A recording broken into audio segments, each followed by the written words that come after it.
Hey, welcome back to our podcast. And as you already know, our podcast is called YOML, a year of magical learning. For those who are new, please hit the subscribe button to get notified when we have another upload.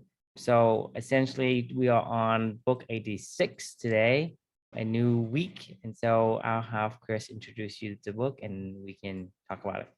Yeah, so this is an interesting book, pretty far off my radar in terms of the type of genre it was, and I'll explain that in a minute. But the book's called Attached, The New Science of Adult Attachment and How It Can Help You Find and Keep Love by the authors Amir Levine and Rachel Heller.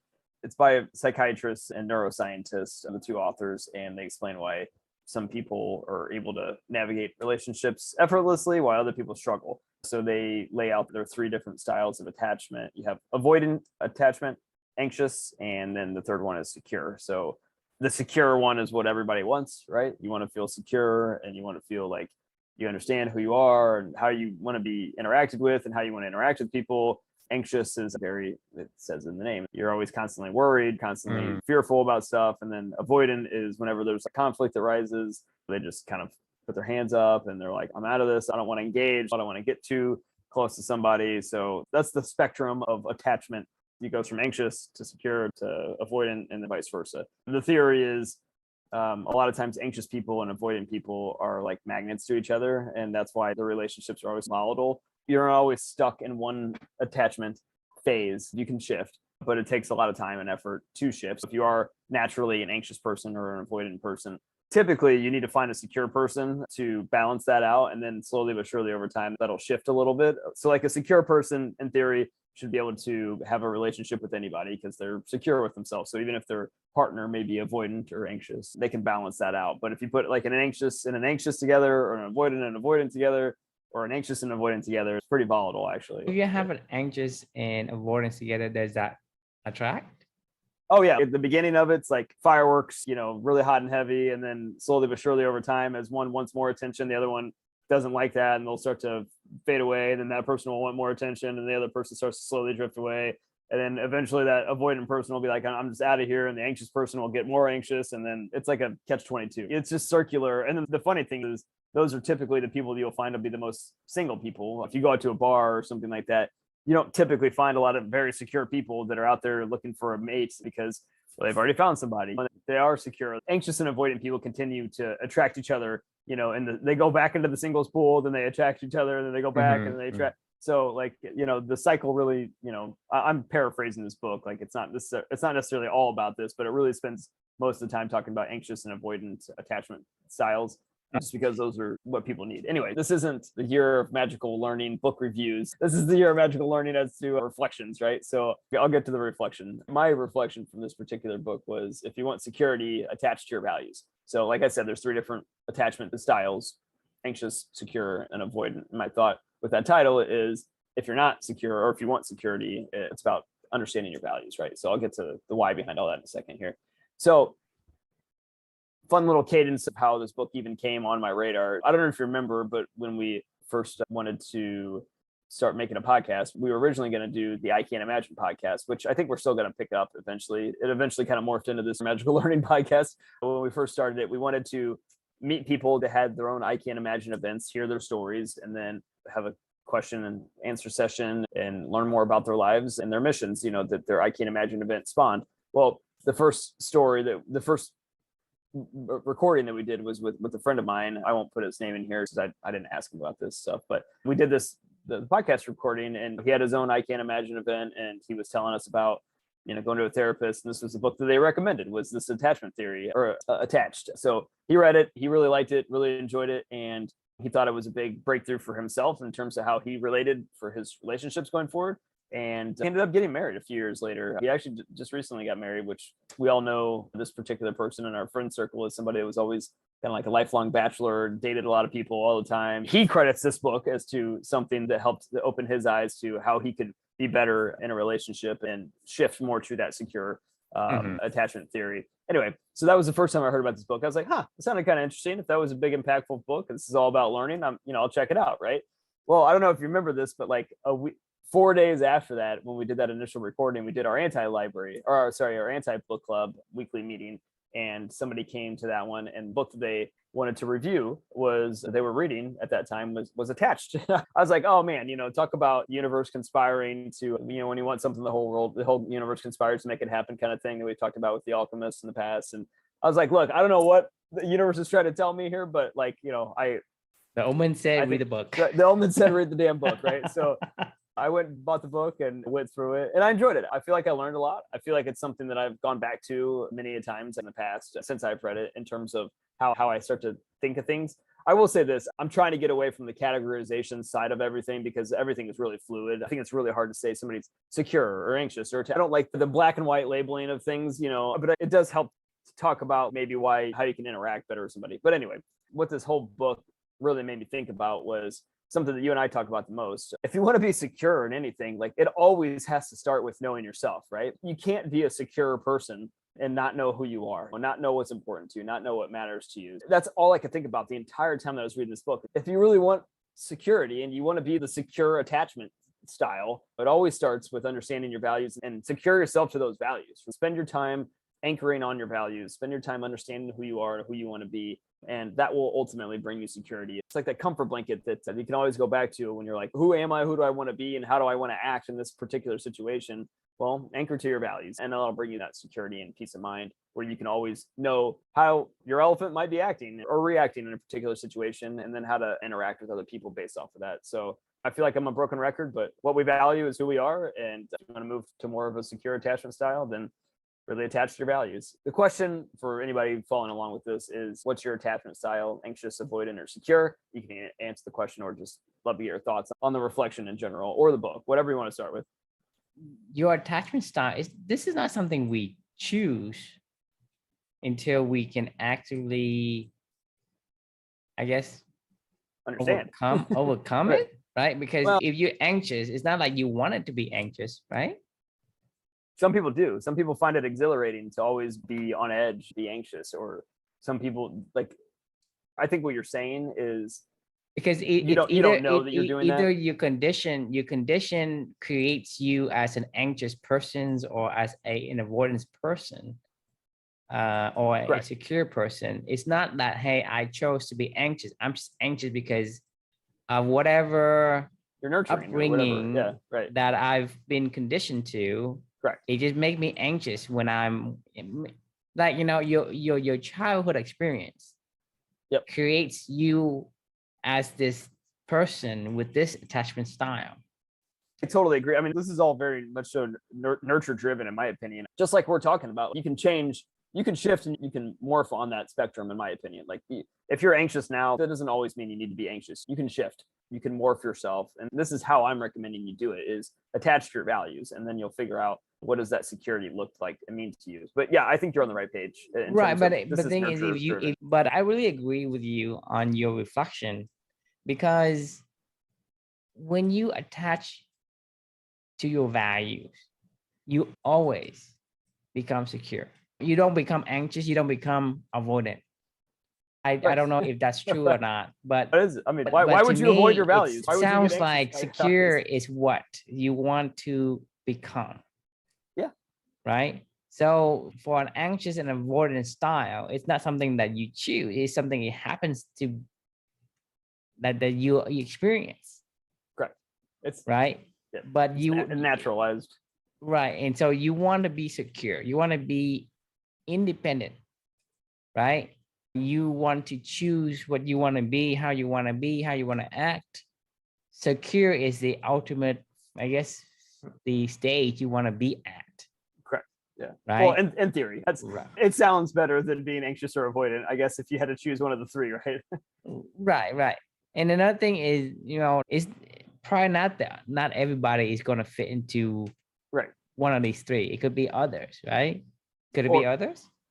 I mean, sure, why not? I mean, somebody made this up, I mean, yeah, there's some science behind it, like, but you can make up science as well. Like, I mean, I don't know the answer to your question of, is there other styles of attachment? I mean, sure. I mean, why not? We could make them up if we wanted to, like, I think of like all those assessments and the Myers-Briggs and the DISC profiles and the whatever, right? Like you could come up with a million different personality assessments, if you wanted to, and label it however you wanted to label it. I mean, that's why I don't really put a ton of value into these things. The truth is, if you're avoidant or anxious in this scenario, the underlying truth is you don't know yourself because you don't feel comfortable with yourself.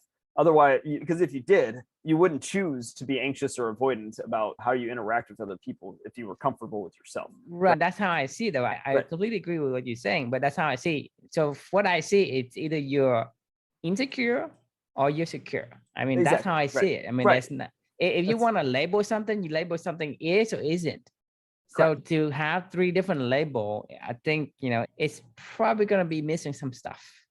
Sure. And I just want to make sure that's what we're talking about before we move on to the secure, because I don't want to say, hey, don't be anxious, don't be avoidant, because I think in a labeling, you either secure or you're not. Sure. And that depends on multitude of different variables. For example, you could be secure when you are at your own home, but you can be insecure when you're in another place that makes you feel uncomfortable. Right. So secure person could be insecure in other situations. Environment matters. Right, right. So to me, go back to what I want to make a point here is I really agree with the reflection is your value is who you are, right? Who you are, the more you know about yourself, the more you'll be secure in most places and most times. And so you want to be in the majority of your time on earth, right? You want to know as much about yourself as possible. The more you know about yourself, the more comfortable you are dealing with different situations. Therefore, you're going to be as much secure as you would have been.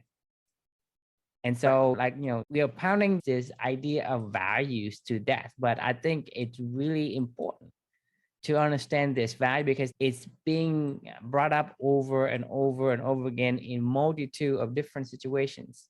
And, and because we bring it up because it works.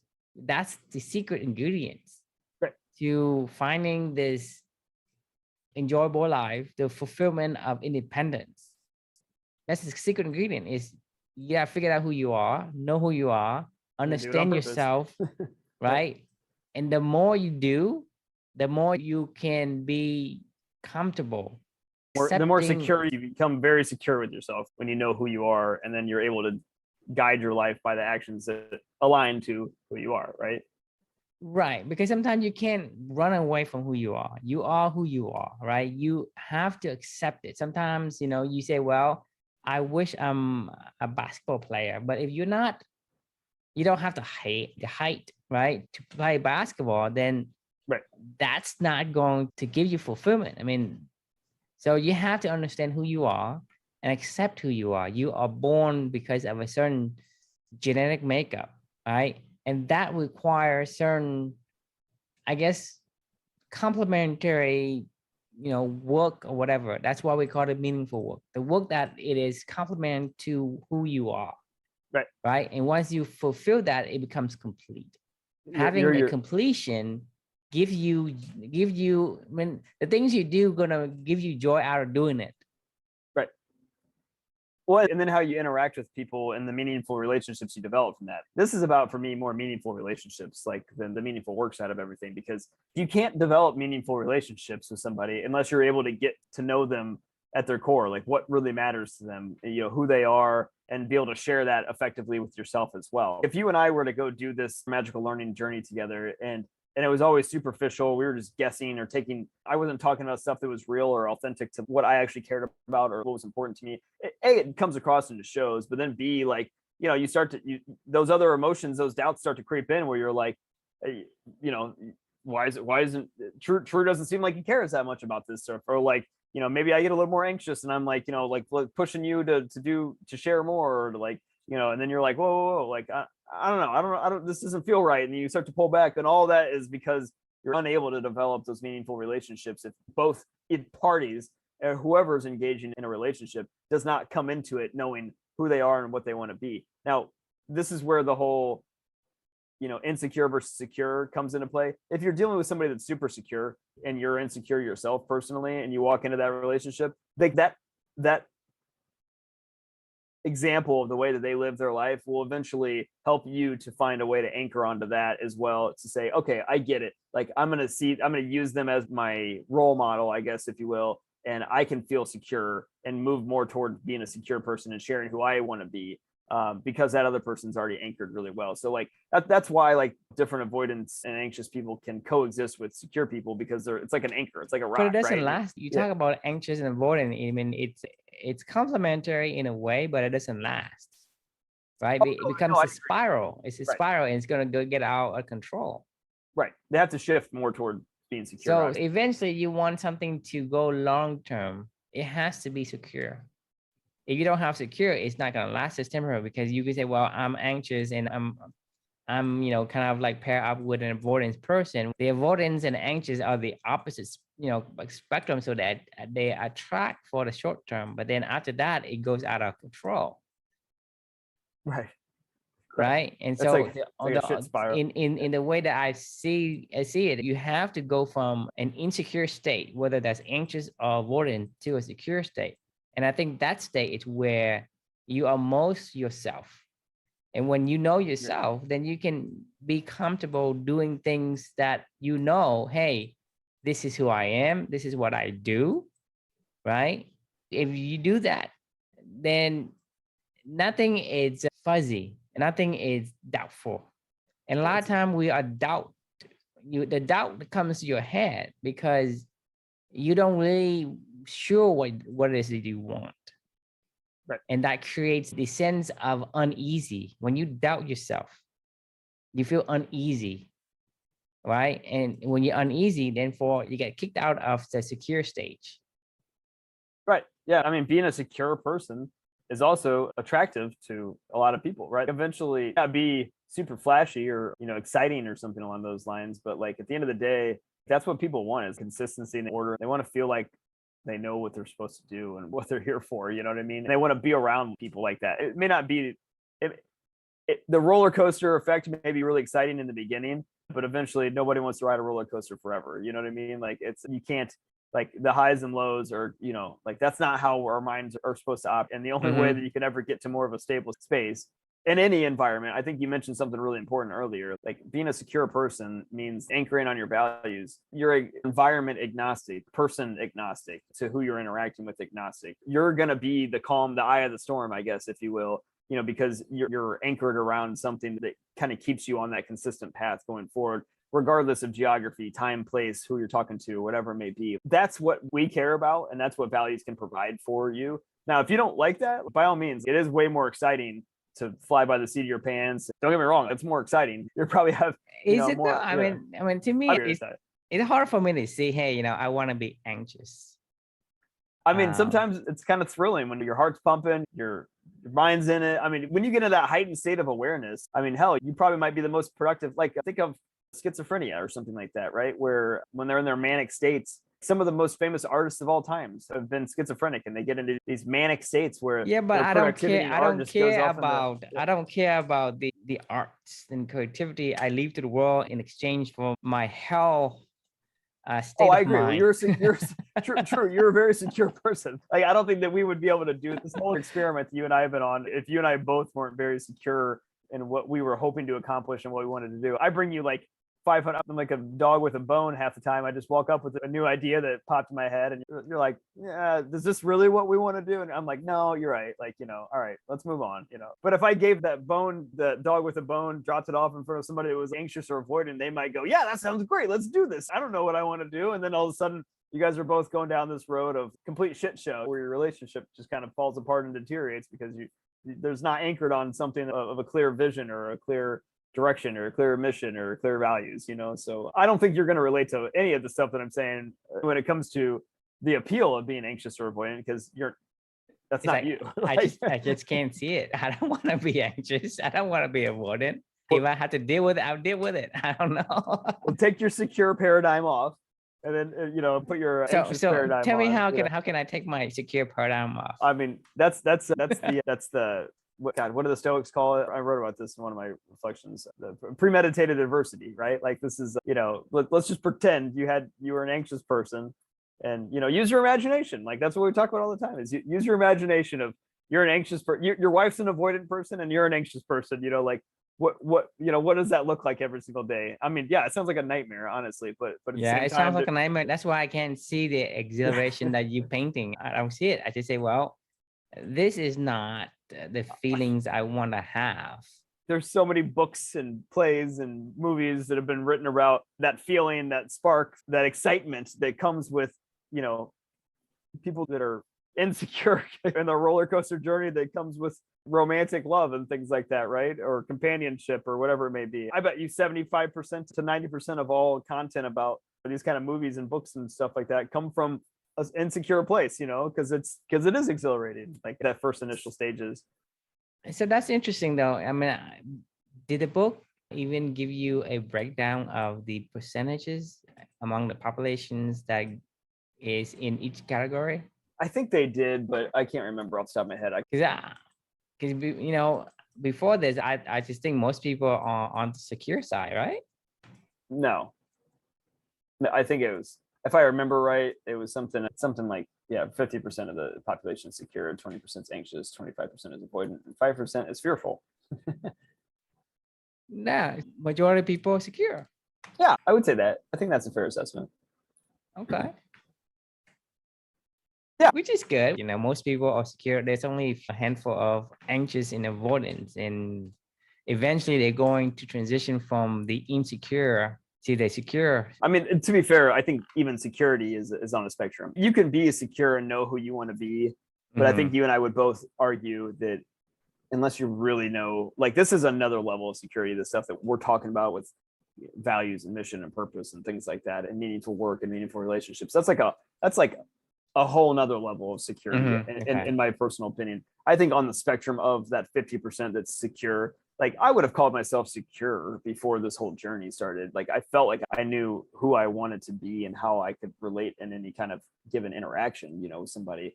But that didn't mean that I had a clear direction and purpose and values that I was anchored on, that was guiding my actions. I think there's like even a difference separating out between secure and what we're talking about as well. I mean, I have no idea what that would be, but I'd say it's less than a couple percent of people that really know who they are and what they want to be in life, and what they want to do. So like, that's like the super secure, I guess, if you will. Right. So how do they test people and put them?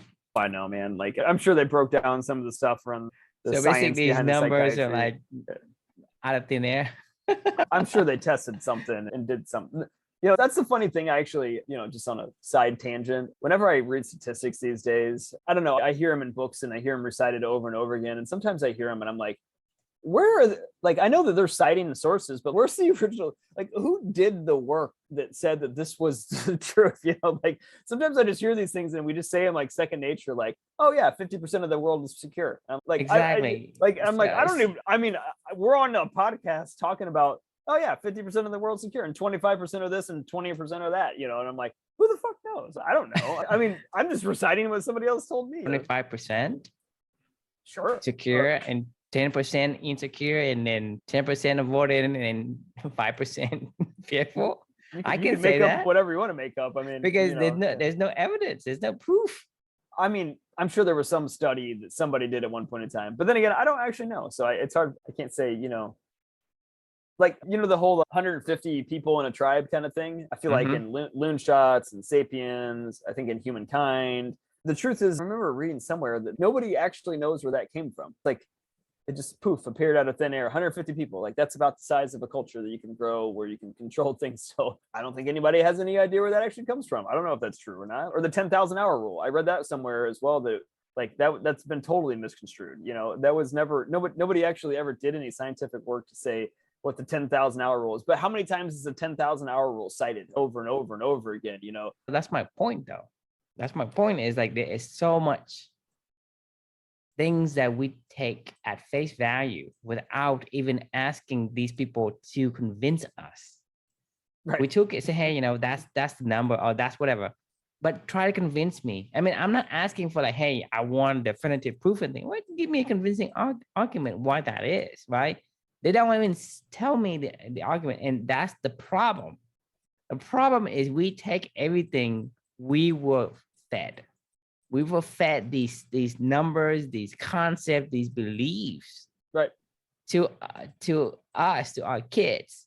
Like me and you have been conditioned over decades of things that we have to take at face value, and we have to believe in things without any ounce of convincing evidence. Or just like beyond face value, we just take it at face value. Right. It's like, okay, And that's cool. and so the problem I want to bring is that because we are conditioned to take these without questioning the sources, we are led to a life that is not our own, a life that we never ask ourselves what it is that we want to be, who we are, what value do we care most. And to me, that is a fundamental problem that we want to wake up the audience and say, look, we have been taught these concepts and beliefs without questions. That's Right. why you're not happy. That's why you don't enjoy the things that you do. But if you look into yourself and ask yourself, start asking yourself, the question is, what do I value? What makes me want to do things? Give me joy while I'm doing something. Then that is what is going to be different, because that essentially is going to be, I would call it evidence-based. You do this, right? Rate yourself from a 1 to 10. Do I like it? And that's fact. Like, you know, because nobody else can argue whether or not because that's evidence-based, right? It's based caffeine, on a feedback. Right. Exactly. Based on the feedback. Yeah. Do I like it? Do I hate it? Is it easy? Is it hard? Right. And is it energizing? Do I need a lot of willpower behind it, or is it feel effortless? You know, is it like eating cake, or is it like eating a frog? Right. You know, yeah. And so I think that's really important. And I want to make sure that, you know, we understand, the audience understand what we're talking about is things we take on and we believe without even asking the other person the sources to convince us of it. Like I said, I'm not very strict in asking you for definitive proof or anything. I just merely asking, you know, how do you come up? How do you test these people and put them in these categories, right? What's your reasoning? You didn't even tell me that. You just tell, hey, it's 50% this, it's 25% this. It's like, okay. Well, I mean, I didn't even click on the link. That's going to be typical of anything else. And I want to make sure that you understand this is, if we don't know anything, like if you don't know, let's say chemistry, you don't know chemistry. And I tell you, you know, calcium has, you know, atomic weight of 100. You believe me? Sure. Exactly. But it's not. Right. But it's not. And then if I hear it from 1,000 other people, then I'm going to be like, oh yeah, well, that's the answer, you know? And I tell you calcium has atomic weight of 100. And then you go and you tell people, hey, calcium is a atomic weight. So that you keep passing on this whatever this rule. And that's the sad thing about this world, is that we don't, it's something with elections. We say, well, this person is that because the other person say. No one hear from the horse's mouth what he or she said. Right. I only heard it from this person. Hey, the person's bad, or that person's bad, or whatever. Right. And that creates a lot of misunderstanding. And the world is in this chaos and anxious and avoidant mode. It creates insecurity, is what it creates. Like exactly. So you're right on. You're nailing everything. What I was getting at as well is like, look. Like we talk about this all the time, is we don't know shit. Like, but the only thing that I have even a remotely close idea of is what I value. I don't care. You can't argue with me if I say that I value playing. You know, you can't say, well, no, you don't. I'm going to say, well, yeah. I mean, yeah, I do. Like, I don't need to prove that. I just know that I feel good when I say that I like to go play, or like when I learn, or when I do whatever that I say that I like to do. Like there is no justification needed. There's no data that's needed to back that up. You just either feel it or you don't, you know, and that's all that we can really. But at the end of the day, though, Chris, that's the only thing that matters. It is. Regardless of whatever statistics say, you know, do you enjoy it? Does it matter to you? Then you're secure. That's the only thing that matters. Right. Right. Regardless, being on the top of the mountain is great, or being in the cold weather is great, whatever. But do you like it? If you don't like it, it's miserable. I don't care. I don't care if, you know, 100,000 other people say, hey, you know, being in the cold is really great. Being on the top of the mountain with the freezing, you know, chill air and thin air that you can hardly breathe is really great. Right. But if you go in there and it's not for you, right, and you say, well, it's great because everybody else, you just going with the crowd. even though it's making you miserable. So to Right. me, how you feel, it all that matters in the end, Yeah. I mean, right? Because we're I talking couldn't about the agree more. beaver must dam, right? Right. You're asking wolf to dam. I mean, Not gonna like it. it's miserable. Right. But the beaver, they get take joy out of making a dam. Painter must paint, and beavers must dam. And so it all that matters is how do you feel when you do it. So your opinion is only matters because that's your life. I have to say, I'm glad that the conversation has turned to this route, because truth be told, like this whole book, like, I mean, I've said this many a times to you, and I know I've said this now publicly on this podcast, and I know I've written it many a times as well throughout this whole journey.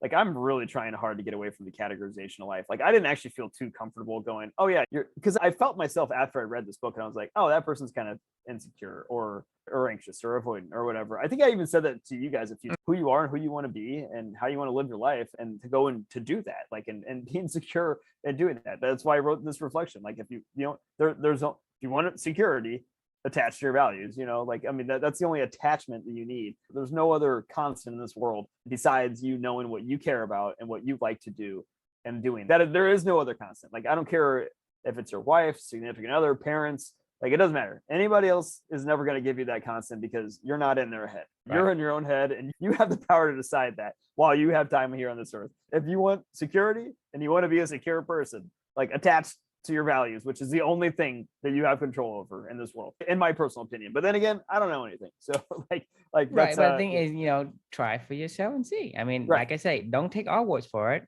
Do you think what you feel is important? To me, what we feel is what important to us. Agree. And to me, that's the only thing that matters. If it makes somebody else happy, but it makes me miserable, I'm not going to trade that. Not going to. 100%. If somebody wanted to come on here and argue this, like, from a scientific standpoint, I don't care. I don't care. like, I'm not saying that to be rude. I don't care. Pride matters to whatever perspective, but it doesn't matter from my perspective. Correct. And like I say, I mean, don't take our word for it, but from your perspective, what matters to you? And I think you agree with me that that's the only thing that matters. Because it is the only thing that matters. I think did we have to do how to win friends and influence people? No, not yet. Ah, crap. I know we talked about this recently, but I know my reflection from that one is like, you will never win any argument with anybody. If they came on here with their own, I mean, you'll never win. Trust me. If there's anybody in this world that knows perspective, exactly. I've tried my entire lifetime to argue and convince people for one direction or another. It never works, ever. No matter how hard you try, you're either in alignment with somebody or you're not. Your alignment is always centered around who you are and who you say you want to be. And are you guys going in the same direction? If you are, then great. We can all walk together. But if you're not going to change somebody's way of life, I mean, it's just not going to happen. So anyway, yeah, I think we're kind of beating a dead horse on this one. But yeah, I think that was a fun conversation. Any final thoughts you have? Well, like I said, don't take our word for it. Take a page from our book and see for yourself whether or not that's true for you, right? That's the key for you. And so try it and see if you relate to it. If not, then it doesn't matter. Yeah, who cares? Like, yeah, I don't care. If you try it and you don't like it, whatever. I don't care. Right. But anyway, yeah, either way, it's an interesting book. If you're into the categorization of things, there's some people that have said they had a lot of value out of it and what they learned, because I think it probably helped them to open up some questions in their own mind where they could dig deeper as to what they really liked and wanted in life, so that's important. So if it helps you to question, then do it. We appreciate you guys joining in, and we look forward to catching up tomorrow. All right. Sounds good. See ya.